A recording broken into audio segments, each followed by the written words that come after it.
Everywhere is on fire. Everywhere is on fire. Ladies and gentlemen, once again, this is still on justice for Mobad. In fact, LIZZY AJORIN broke the table. I mean, people have evidence. People have what I call evidence. Check out the receipt that she started putting out.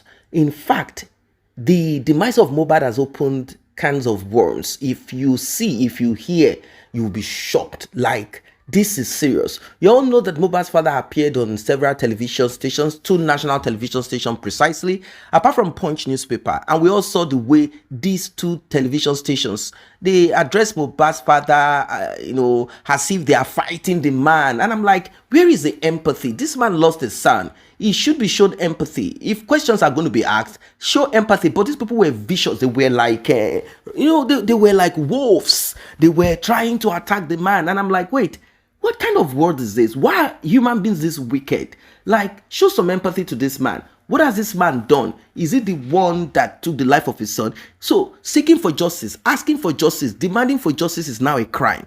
What exactly is going on? While I was thinking about this, about human beings, about why people are like this, people are like that, I did not know that there is more to what the eyes can see. I mean, there is more, there is more. I was thinking, how can 2 television stations join their hands together? I did not know that these people have sponsors. They have founding fathers. Man, ladies and gentlemen, wahala, they say be like bicycle. This is serious. This is serious. So, LIZZY AJORIN dropped some bombshell and even connected Gisles Lover. You know Gisles Lover now, aka Secretary, aka Tonto Dick, all of them. In fact, the connection to this, is it Arise Television or is it TVC? Well, I'm talking about the 2 television stations anyway, where we have those ladies, one covering her brain and the other one. All of them, they chat and talk about, things, and at times they really deal with topics very intelligently. Let us be sincere. But when it came to this Mobad thing and some other things that we did not even know are connected, I did not know that there are people who are taking all of this into account. They are recording it. They know details. They know the nitty-gritty of everything that's happening. This world is full of mystery. This world is full of wickedness. That is why it is important that you pay attention to this one from the beginning of it to the end. What you're about to hear will shed more light into this demise of Mobad and what we've been chasing all through. I just cannot understand the level of wickedness, the atrocities that we have in our society. It is an eyesore. It is way beyond human understanding. But, we still have to deal with it. Very important. We still have to deal with it. Before proceed, please like and share. Tap on the subscribe button. Turn on the notification bell. Returning subscribers and those that have been here, I say a very big thank you to you. To those that have tapped on that thanks button, the one with the love icon and the dollar sign in the middle of it, may God Almighty replenish your pocket. If you also want to be a blessing to this channel, you can as well tap on the same button. Let's get right. Ẹ wo Gisles Lover ń bí báyìí. Ẹ wo kí lẹ rí? Ṣé rí Gisles Lover? Ṣé rí? Ṣé ti rí former actress Eliza ìyàwó láti eBay. Ṣé ti rí? Ayé TVC máa ta sí mi lọ́wọ́. Ṣé ti rí? Kọ́ tí mo fẹ́ fi hàn yín nìyẹn. Ẹ wá sọ tẹ́ ẹ bá sáré dé kóòtù.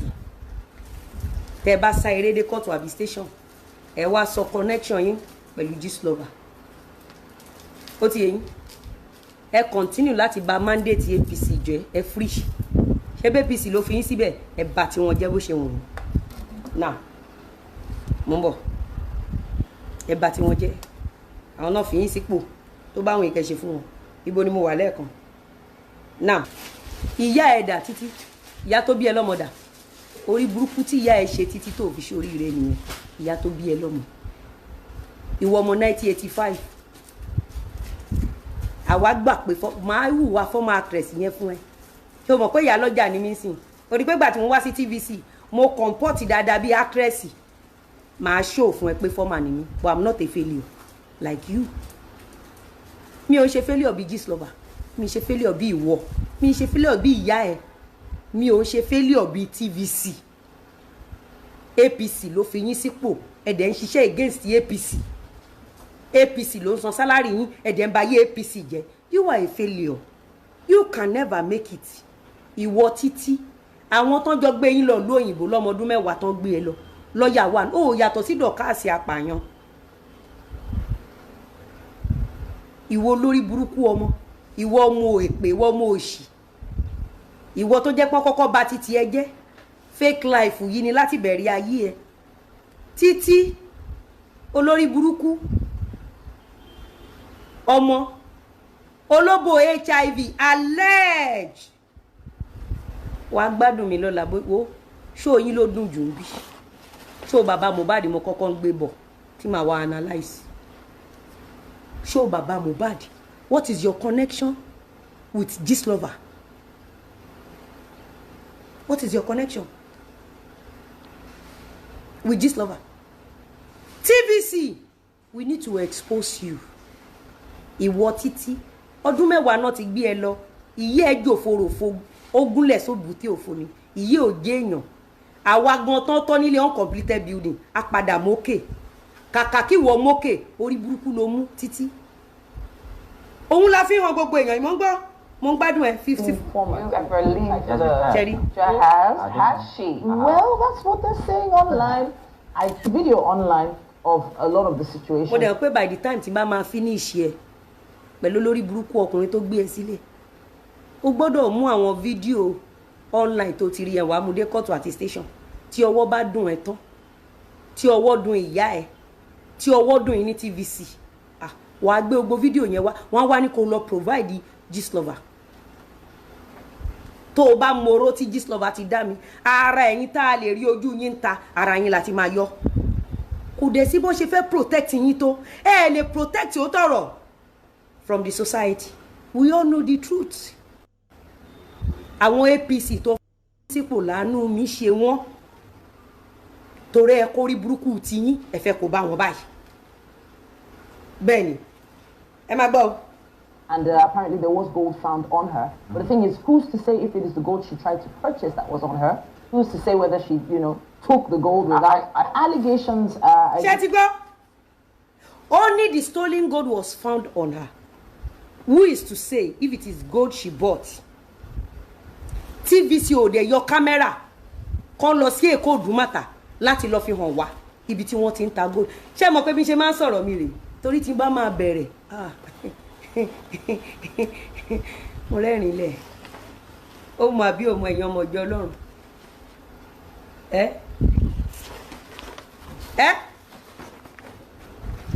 ẹ gbọ́ mi bí wọ́n ṣe pa ọ̀pọ̀lọpọ̀ ọmọ mẹ̀kúnnù dànù rèé bí wọ́n ṣe ba yé ẹrù oṣù mẹ́sàn-án ọ̀pọ̀lọpọ̀ obìnrin jẹ́rìí Títí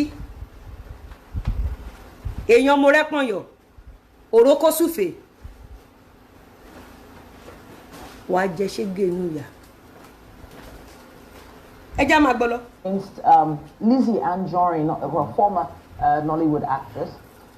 She's still an influencer. She still apparently sells, jewelry. Did you say former? Well, that's what most of the blogs are adding. Their scene really went down. There's a video online of a lot of the situation, and apparently there was gold found on her. But the thing is, who's to say if it is the gold she tried to purchase that was on her? Who's to say? Olórí burúkú ìyá ẹ̀ tó gbé ẹ lọ lóyìnbó tó kú sínú ayé á wá sí kóòtù á wá sọ̀rọ̀ góòdì tó fọ́ndọ̀ mi góòdì tó ń bá lára mi nínú Òdùmàtà bóyá góòdì tí mo purchase ni o àbí góòdì tí mo rà tí wọ́n bá lára mi. Olórí burúkú ìyá ẹ̀ àtàwọn ọmọ tó tara àwọ̀ Títí jáde tó o máa gbé wọn sin tó o máa gbé gbogbo ọmọ ẹ̀ sin tí àwọn ọmọ ò ní bẹ́ẹ̀ kalẹ̀ tó ní jèrè ọmọ jẹ́ ó dọ̀la ìwọ jẹ́ ó dọ̀la ẹ̀jẹ̀ á gbẹ lára yín. Gistlover ò fẹ́ dà Gistlover ti mọ̀ pé òun ti kú kò dẹ̀ fẹ́ dákú ó gbọ́dọ̀ carry TVC along torí Gistlover gbọ́dọ̀ bà mandate APC tó fi yín sípò jẹ́ is a must. That means she's getting a reference from Gistlover. That nǹkan tí mo ń sọ nìyẹn. Tẹ́ bá rí bó ṣe ṣe fídíò yẹn it takes ẹni tó wà highly intelligent láti pick ẹ̀. Wọ́n believe for our smart tó rọ jẹjọ. How can you be a smart person Títí ìwọ tó lọ lóyìnbó tó ṣoríire bọ̀ ìwọ tán deport ìwọ deportee ìwọ tẹ́ pé o lè níyẹ́ ẹ jà kúrò nílùú òyìnbó wọ́n so kolokolo mọ́ yẹ́ ẹ lẹ́sẹ̀ títí wọ́n so kolokolo mọ́ yẹ́ ẹ lẹ́sẹ̀ àárọ̀ la first person tí máa post ìyá ẹ ni ẹ̀jẹ̀ agbẹ́ lára ẹ Yasin wọ́n so kolokolo lè mọ́ ya ẹ lára wọ́n dé yẹ́ ẹ ṣẹ̀kẹ̀ṣẹ̀kẹ̀ lọ́wọ́ báyìí nínú pléènì láti UK dé Nàìjíríà ni ìpa náà fi réyẹ bọ́lẹ̀ báyìí nínú pléènì ìpa ibi tí yẹ́ ẹ jẹ́ wọ́n ló lè dé títí ẹ̀mí á bọ́ síbí ẹ lọ bẹ̀rẹ̀ ayé lọ́wọ́ Gistlover ìwọ gbóhùn Gistlover mọ́ ó tún gbọmọ láyé tí Gistlover bá update lẹ́ni tó bá gbẹ́ ní story wa wàláì material ló fún mi ẹ jẹ́ ń gbáṣọ ńlá kan wá tó pẹ̀ bí mi the gold fund on mi yẹn whether is the one I purchase ìwọ ló máa wá sọ street nígbà tọ́wọ́ bá dùn ẹ̀ lọ́bẹ̀rẹ̀ ayé lọ́wọ́ Gistlover orí òjù báyìí lọ́mọ lọ́bẹ̀rẹ̀ ayé lọ́wọ́ Esabod orí òjù báyìí lọ́mọ lọ́bẹ̀rẹ̀ ayé lọ́wọ́ ọ̀kẹ́ kò sí láyé mọ́ gbogbo wọn ẹ ti dẹni àkọlẹ̀bò iye ẹ̀já gbẹ ní ara ẹ̀ wà lọ kóòtù wà lọ station èmi ò dẹ́ ń lọ kóòtù mi lọ sí lọ́bẹ̀rẹ̀ ni ah mo báǹkì ńgbà tẹ́jẹ̀ gbẹ lára Gistlover ẹ rí kìkìdé orí ẹ̀ ni ẹ rí nítorí Gistlover kú kò ju ẹ̀ṣẹ̀ báyìí lọ ẹ ti gbàgbé bí Gistlover ṣe rí kó tó bẹ̀rẹ̀ ni ló tẹ̀ ń ṣe báyìí èèyàn kan ní kẹ́ẹ̀bẹ̀rù láyé ṣẹ́mẹ́ni náà ẹ̀dá tó bá ti máa ń kojú bọ ayé aláyé ẹ̀dá tó máa ń gbádùn kó máa snatch nǹkan kiri ẹ̀dá tó jẹ́ pé ó máa ń kó èrò lọ́jà torí kò ní dákú wá kó yín kú Ọlọ́run sá fún ọ̀rẹ́ tó jẹ́ pé kò kí ń kó yín lọ sójú ogun lọ sóríire títí ẹni ẹ wá lọ́jà gbogbo connection tó ní láyé ìjà ni ẹ wá lọ́jà wàá máa gbọ́ ó pè mí o ó lo 2 hours lórí fóònù ó lo 3 hours ó ti yé bẹ́ẹ̀ mi dẹ̀ ṣe wà ìwọ̀n bá kọ́ìnsì tí mo rántù jọ yìí owó pension mò ń gbà kò sówó ọlọ́pàá àti kóòtù bẹ́ẹ̀ ṣùgbọ́n ilẹ̀ máa lọ kóòtù àti station Yasin tí n bá bẹ̀rẹ̀ pẹ̀lú ẹ àti ìyá ẹ àtolórí burúkú ọkọ tó fẹ́ èyí olóṣì olè burúkú yẹn èyí tó jẹ́ pé picking pocket ni ṣebí ìyàwó sàràgbà tó ń fi pátì yẹ bọ́lẹ̀ nínú flight ní Muritala Muhammed ìyẹn rò pé yẹ ẹkọ ẹrú bọ̀ láti ìlú òyìnbó ni títí kí n ẹni fún mi mọ̀ títí tó ń ṣiṣẹ́ TVC ló lọ picking pocket tó lọ gbẹ́rù kò mọ̀ pé ìgbẹ́ ẹ̀yà ẹ̀ náà gbé sínú ẹ̀ títí kí ni ọ̀sán yìí òṣìwò títí jẹ́ ń fún ẹ lórúkọ ẹ̀ wọ́n ti fún mi details ẹ̀ kódà àwọn fídíò ẹ̀ kan wà tó dùn bàjẹ́ wọ́n fún mi gbogbo details ẹ̀ wọ́n download gbogbo details ẹ̀ fún mi. àwọn èèyàn kàn fún mi fídíò bí tó sọ pé àwọn ti ṣe olóṣòrí o òun àti ti bàbá 2 hours péré ni òun àti ti bàbá Mobad wo sórí ngbà tọ́lọ́ máa bá mi ba títì ẹ jẹ́ gbogbo fọ́tò oyún ẹ gbogbo àwọn ọmọ ẹ kún orí ibẹ̀ ṣẹlẹ̀ ẹ̀yà olórí burúkú gbogbo yín ibi ilẹ̀ everybody ti máa gbọ́ tẹ́ bá gbọ́ Lizzy ẹ̀yà sí máa yú olórí burúkú títí mo rẹ́pọ́n yọ títí oní HIV títí láyọ̀ Oyèbọ́lá Adélakùn oyin san Oscar Gbémilékè lórúkọ ọkọ ẹ̀ she was born Títí Adélakùn in Lagos October 10, 1985. She moved to London as an infant when she spent the first 10 years of her life. Olórí burúkú wọ́n padà deport òun àti ìyá ẹ̀ ni òun àti ìyá ẹ̀ ń jalè nílùú òyìnbó. Ìwọ wá jẹ́ kúrúbùsù ìyá. Ibi ilẹ̀ tí máa gbájọ́ máa blog ara wa ni. Títí attended Queen's College Yaba and Unilag. Ibi tó ti fòbò ṣòfò jọjú orí ẹ̀ lọ. Kò parí Yaba. Olórí burúkú kò parí ní Unilag. Dídókiri ni ọmọ òṣì. Ọmọ olórí burúkú. Títí was Olosho model. Face of Fanta Obolobo Koki for some years. Ó ba òbò jẹ́ jọjú orí ìyá ẹ̀ lọ. They call her Titi Oju Fanta Obokoki. Titi was initially linked with another model, former Mr. Nigeria. Àmọ́ yẹn kò fòbú ẹ̀ ṣe. Yẹn wá lọ fẹ́ ọ̀rẹ́ ẹ̀ tímọ́tímọ́. Details yẹ wà ń bí wà tí yẹ bí yẹ ṣe máa ń gbé ẹ lọ shoplift ní UK kan tó deport wà tí yẹ. jí ó dọ̀la fẹ̀rí fẹ́ra lélẹ̀ fẹ̀rí fẹ́ra fẹ̀rí fẹ́ra fẹ̀rí fẹ́ra. ìgbà tí àwọn èèyàn ń tẹ̀lé mi àwọn pásítọ̀ ń tẹ̀lé mi ẹ ti lé wọn lọ wo àwọn ọmọ violence ló ń tẹ̀lé mi ó ti fi nípò èṣù ṣeré èṣù dẹ̀ ti wà hàn ní tí èṣù bá bẹ̀ sí ní gbọ́ iṣẹ́ láti ọ̀la wàá ṣe kéèsì fídófà ìtayà èmi mo bẹ́ẹ̀ sọ bẹ́ẹ̀ àlẹ́jì ni àlẹ́jì ni àlẹ́jì ni wọ́n dìpọ́tù ìyá ẹ̀ olórí burúkú ìyá ò rí ẹrù kankan gbé wá. Now, from the look of things, I think Lizzy Anjorin will be going to court. I don't really know if those ladies or whoever it is that Lizzy Anjorin is talking about, I don't know if they can or they'll be able to like, oh, she's trying to defame us, she's trying to be like this, she's trying to be like that. It will be very difficult for them because majority of what they discuss also about people, they comment about people, at times they invite those people in and they say a lot of things. Sometimes they, in quote, according to like Lizzy Anjorin, they misrepresent people. They try to change the narrative. Let us be sincere. When Mobad's father appeared on TVC, your view, did you see the body language and the way questions were asked? They were acting like Mobad's father is. In fact, that question and the way they asked it should be in the direction of Wunmi, the prime witness, or is it suspect? Because she said she's a prime witness, the prime suspect. It shouldn't be directed towards a grieving father. Yes, there are steps that he might have taken out of ignorance or pain and certain things that he might have said. And he said it there. He said, look, there are certain things that I might have done when this happened. It came to me as a shock. I just could not balance it all up. I was so broken. I wasn't myself. Yes, there are things that I did that should not be done, but the deed has been done. But here I am, just here seeking for justice for my son. I'm here and nothing more about hearsay. I'm here for justice. And the man recounted few of the things that happened. Then they started saying, why is he even talking on the media? As if their own platform is not the media. Why are you talking on the media? You should not be coming on the media. You should know, yes, to a certain extent, there are certain things that Mobad's father need to curtail, meaning there are things you shouldn't be saying. But that does not mean that the man should shut his mouth up. The man can shut his mouth up, and he said it right there on Arise television. Is it TVC? Sorry, TVC, and also on Arise. He said, I'm not going to keep quiet because I'm the only one fighting for justice for my son. Why should I keep my mouth shut? I will not keep my mouth shut. My mouth will be open wide so the world will know. They will not shut me down. They will not cover this up. I will speak my truth. I will tell the world what I know. My son cannot pass away just like that. The truth of it is this. They don't care. To them, he's gone. He's gone. He's not their own son.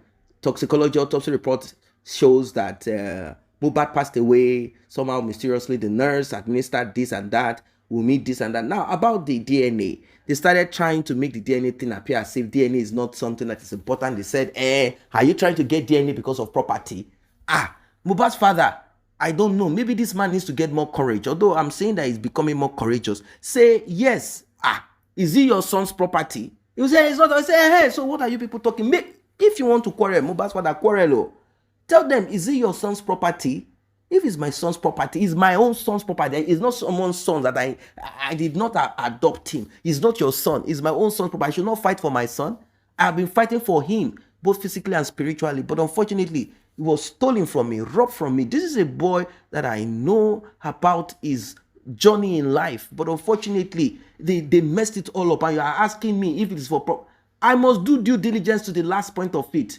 Should I just open? If it were your son, what will you do? No, advise me. That's what Mobad's father should be. Begin to become, don't be defensive. Go on the attack. Ask them, what will you do if it was your son that you will immediately, you will see, like that one that covers her head. You say, God forbid, alhamdulillah, alhamdulillah. It's not, God forbid. Because human beings will talk and act in a certain way when it has nothing to do with them. But if it has everything to do with them, their mannerism, their utterances, everything will change. So Lizzy Anjorin, she has picked another person to go against. Earlier before this, it was Shekweteri, aka Jesus Lover, and rather than going after Shekweteri directly now, because they've both gone to court and they have been settled, both of them have made peace, they have amended, let's just say publicly, they have said to themselves, okay, we will not be doing all of this rubbish thing again. But she will not stop holding Jesus Lover to ransom, and now she has picked on Morayo and Titi. She's calling out their names and all of those people there, that you guys will be dealt with, that you guys sit down to gossip about people, you talk. Of course, that's what they do, your views. They talk about current trends and all of that. That is what bloggers to do. And that is what she's also talking about. The same thing about trend, what's happening. They make comments about me and I'm making also my own comments about them. You see? So, I don't know where this is going to end. I don't know where it is going to end, because it is what it is. It is what it is. It is what it is. It is not going to stop. No, it's not going to stop. It's a journey of no return, because it's going to be from one to the other. There will be more people that will start coming out to start dragging all of those ladies on Arise television or TVC, sorry. They will start dragging them. Yes, all of them have been able to shield themselves from public view. When I mean public view, I mean their private personal life has not been put out publicly. But with the way things are right now, Lizzy Anjorin has dragged the leg of one of them out. And I'll tell you the truth, there will be more people trying to do what? Drag the legs of all of those ladies out. You'll begin to see their tape being put out there. People begin to put receipts on it. They'll begin to drag their tapes out. And that lady that covers her, and the other one, her sister, her brother, her mother, she left this one. She used to date this one. That one was this and that. You'll begin to see made up stories and true stories. All of this will begin to surface on social media. I think they have also been dragged into this, unless they change their topic and deal with some other things. But if they continue, which I believe they will, this is what they do. They will begin to face what I call the facer. So I don't know what you guys think of this one. Still on justice for Mobad. Justice for Mobad is what we are talking about. Justice for Mobad is what we are still standing upon. But we are all human beings at the end of the day. So you cannot exclude social, interaction here and there and all that it comprises. You cannot exclude it from justice for Mobad. You can't. It will always keep coming in. People will use that the opportunity of justice for Mobad for their own personal vendetta, like how Yabojo wanted to. To her, it was more like using one stone to buy two birds. That's what she wanted. That's why she brought in Sam Larry, Naira Marley. Yes. Talking about, he used to lace my children's food and drinks. I've heard a lot. This is Nigeria, Lagos. You don't bring that thing that you normally do in the UK down here. If you know that this is what this guy does, how then are you sending your children? Are you sending them to gather information to be put on Jesus Lover or what? I don't get it. You already know that this is what this guy does, and you are sending your own children there to learn how to sing or to be passed around. I don't get it. I don't know what you guys think of this one. Drop your comment, like, and share. See you in the next update.